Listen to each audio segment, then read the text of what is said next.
My wife enjoys baking and we enjoy eating her baked goods. So, it's a match made in heaven.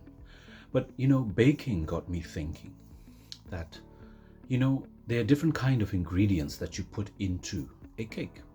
And when you're making a cake, you have to be very specific about what ingredients you're putting into the cake. Because if you put too much of the flour or too much of the sugar or too many eggs or too much milk, then that cake will end up either flopping or it's not going to taste very good. And baking, I think, is a very fine art because without making these calculated decisions about what you're putting in and exactly how much you put into it, the outcome of the cake is going to be terrible. And I think this imagery is similar to marriage. There is a little bit of everything that's required within the marriage, but there are some base ingredients that are required that make the marriage work. One needs to look around and say, how much love do you need to put into the marriage? How much patience do you need to put into the marriage? How much forgiveness is required to be able to stay in a marriage? How much forbearance do we need to be able to tolerate each other within the married relationship?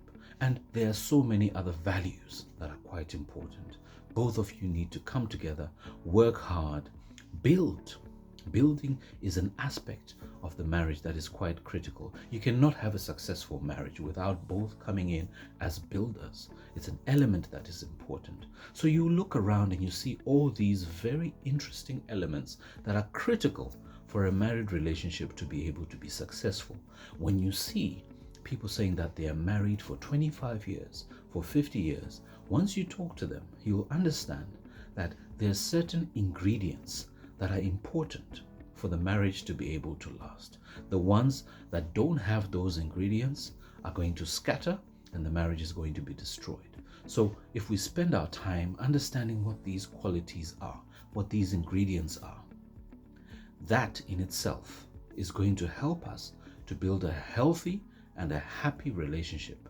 I know for myself and my wife, one of the key ingredients which cannot go without any marriage is the presence of God and His Word. The Word of God helps us to reel ourselves back in those situations where we find it difficult to understand what is going on within the married relationship, and it becomes a key ingredient in the successful baking of the married cake.